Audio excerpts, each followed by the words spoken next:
December 13. సరైన విషయ సంపద. చదవండి. రోమీలకు రాసిన పత్రిక 1వ అధ్యాయము మొదటి 7 వచనాలు. మీరును వారిలో ఉన్నవారై యేసుక్రీస్తు వారుగా ఉండుటకు పిలువబడి ఉన్నారు. రోమా 1:6. మనం రోమా పత్రికను అధ్యయనం చేసినప్పుడు ఒక న్యాయస్థానంలోకి అడుగుపెడతాం. మొదట పౌలు యూదులను మరియు అన్యజనులను సాక్ష్య పీఠం వద్దకు పిలిచి వారిద్దరూ దేవుని దృష్టిలో దోషులే అని తీర్పు ఇచ్చాడు.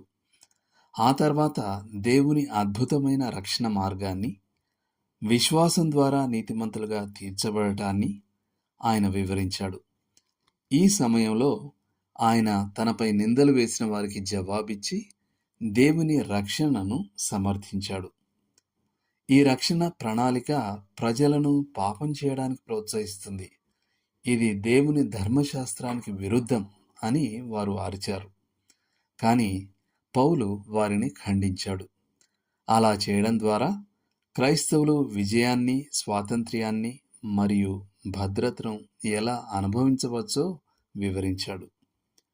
రోమా సంఘాలలో యూదు విశ్వాసులు ఉన్నారు మరియు వారు సహజంగానే మరి ఇశ్రాయేలు మాట ఏమిటి, ఈ కొత్త సంఘయుగంలో దేవుని నీతి వారికి ఎలా వర్తిస్తుంది అని అడుగుతారు.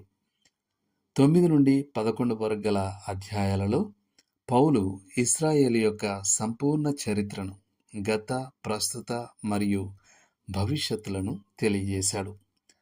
ఆపై ఆయన విశ్వాసుల జీవితంలో దేవుని నీతి యొక్క ఆచరణాత్మక ఫలితాలను వివరించడంతో ముగించాడు.